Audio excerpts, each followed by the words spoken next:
Hello, everyone. Welcome to Rock the Hage.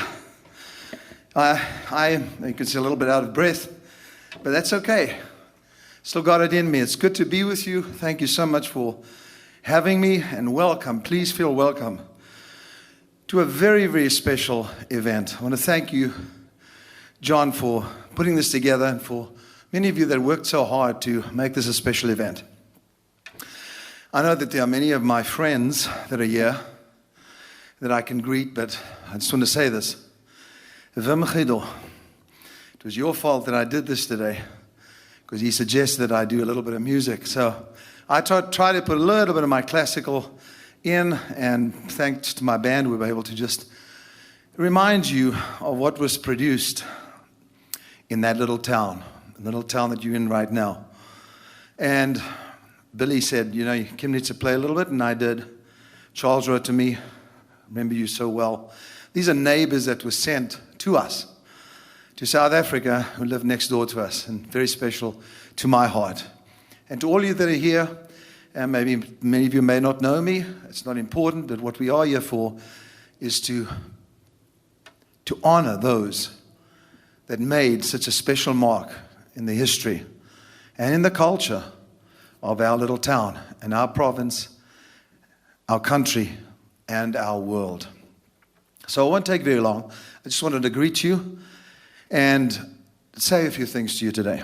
We are gathered together today to celebrate and honor the musicians that made a little bit of history, and to remember those who left us, with a few memories and made their mark in our world.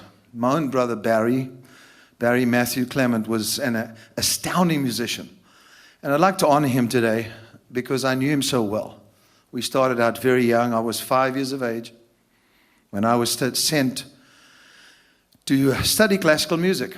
And those were the days, my friend, where they still used a long pencil to smash your fingers if you made a mistake. But she taught me classical music, and Barry started with classical music on the piano, but didn't like that. He preferred woodwind, preferred the brass, saxophone, and he was an incredible flautist. He could play the flute and did some amazing things on the trumpet. One of the on-the-go shows that he won the award was when he took the flugelhorn and the trumpet, and together he played a solo with both them on his lips and harmonized as well. Of course, he won Best Instrumentalist that year. I was so young, I didn't really even understand what was going on. And I won my award as well, and many others subsequently. But what was important was that we appreciated the fact that we were in a country, and much of this was banned. We weren't allowed to listen to some of the music that was out there, and so it became more enticing for us, and was even more. There was more passion and a hunger to perform. Think about it. A little town that gathered all these musicians together because they were determined not to be stuck in a box. For you young people that have a dream, I can tell you something, it can be fulfilled. You have to work hard. You've got to sacrifice. Today we watch so many young stars. They get into the top, and then they fall. Then their lives fall to pieces. They lose their families. But I want to tell you, he was one of the greatest musicians out, and I miss him terribly. I also want you to remember and to honor Terence Swaby. Terence was one of those crazy guys that I met, and we fell in love with him because he was such a brilliant musician, but also such a strange person. We did a few on-the-go shows with him and did very well. One of our band names was Purple Fez, and we wore these little purple fezzes, And it was the decade of purple, I should say, the 70s. And Terence was just a fabulous human being. And everyone went through their difficulties and their struggles. That's part of life. Terence is no longer with us, so we remember him and honor him. Toki Buerta, also one of the greatest, and I honor him today as well. Bev Smith, cannot forget these people because they made their mark. And they left us something special. And I'd like to say, and I'm sure every one of you watching would like to join me in saying, you are missed, but never forgotten. Yutneg is like the town of Nazareth in the Bible, in Israel. It was said of Jesus, who was born in Nazareth, what good could come out of Nazareth? Even he was not accepted because of the culture of the Galileans. Galileans were generally considered the country bumpkin of Israel because they had an accent. And so they were never likely to be chosen as orators or spokesmen. I think we can surely relate to that. Ons from Eitnach. But this little town of Yutneg produced for some odd reason, some of the most talented and prodigious human beings. I know that as a fact. I've met them, I've heard them.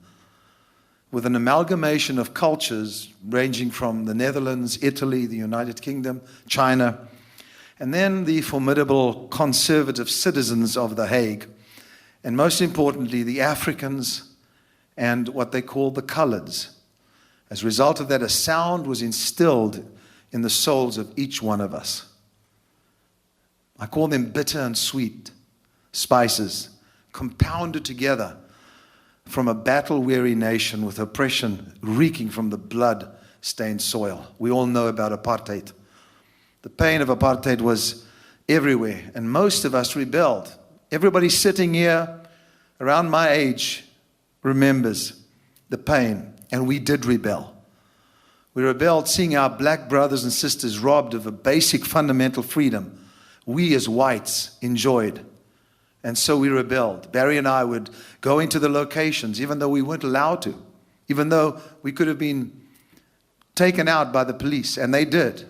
I had a few whippings from police myself, because we would end up in these locations to admire and to learn from the musicians, their natural way of playing and their dancing. But specifically, we went into a region where the coloreds were separated, and we used to listen and learn from a band called the Invaders. In our house was a maid who arrived the day I was born, a black African Xhosa maid, Hilda Swartboy, who I believe to this day was sent by God to drive out of me the slightest inkling of racism. I used the word kafir only one time at the age of 7, and I found a 220-pound knee pressing down on me. It was Hilda. She found what she called a wet rag. In other words, it was one of those old rags that was wet and could sting when it hit you. And she thrashed me until I apologized. And from that day onwards, she taught me the beauty of black. I miss you all. I really do. I always think about many of you and pray for this new generation and believe that the sacrifice that was made in the Eastern Province will benefit them. Music reminds me of God. You know why? The Bible says, for God so loved the world that he gave, and he gave, and he gave. That's why I fell in love with Christ, because all he did was give. He even gave his own life. And that's what I compare music to. Music gives. It always gives and never takes away.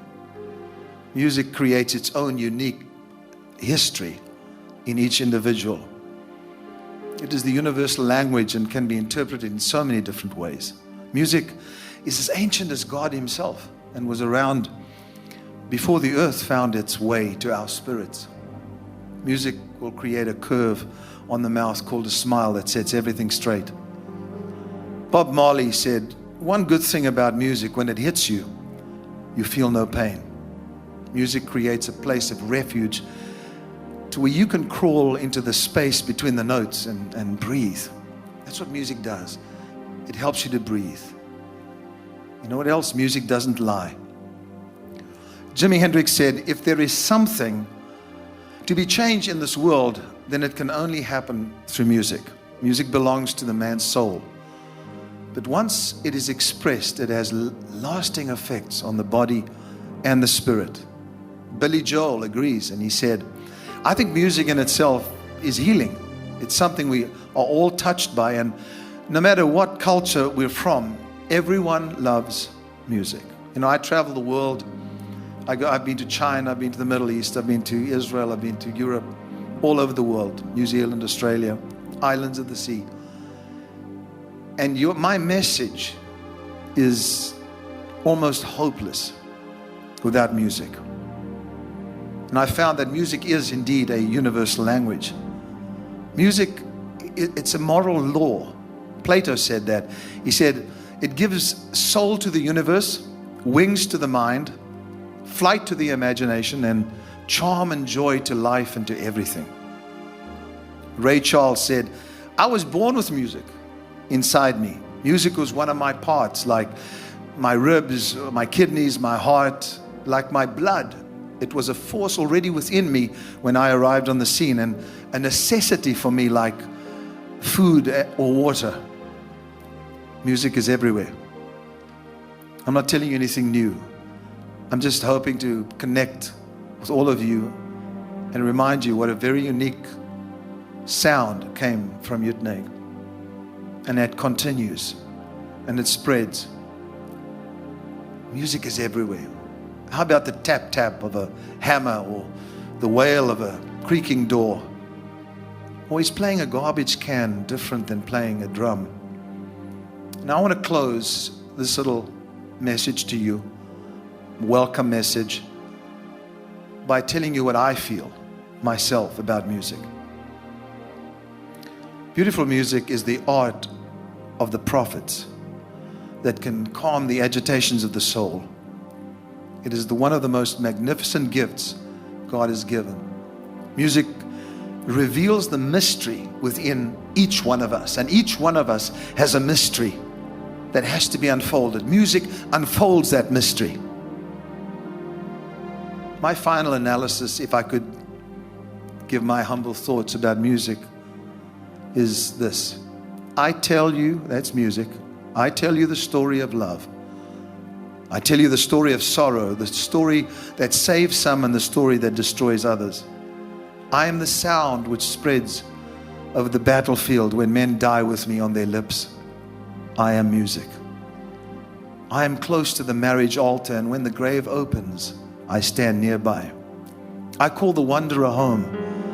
I rescue souls from the depths. I open the lips of lovers, and through me the dead whisper to the living, I serve one as I serve all. I am music. I speak through the birds of the air, the insects of the field, the crash of the waters on rock-ribbed shores, the sighing of the winds in the trees, and I am even heard by the soul that rejects the pleas of great orators and the derelict who refuses the cries of a desperate mother and a father. I am music. I open a vista to the universe, and after experiencing me, you will feel there is meaning to life after all.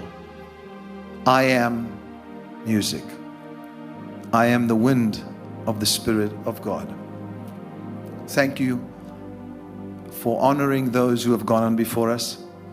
Many of you will emerge, but tonight, it's time to enjoy yourself. Now let me say a prayer, if you don't mind. God, you speak through so many ways, and we can feel something now. We invite you into our homes and our lives, and very importantly, into our future. For we know that you only can direct us. Ultimately, in the end, it's you who creates, you who forms, it's you who transforms. We invite you into our hearts and lives today. Amen. Now, before I go, in case some of you are saying, I don't know if this guy is really from Uitenhage. Well, let me tell you something now, my friend. It is without a doubt that I am a Uitenhager. And let me tell you something, I don't want any drunkenness. Because if you get drunk, you're going to be bloody inebriated. And if you're inebriated, my friend, you do very bad things. I love you. Good night. Have fun.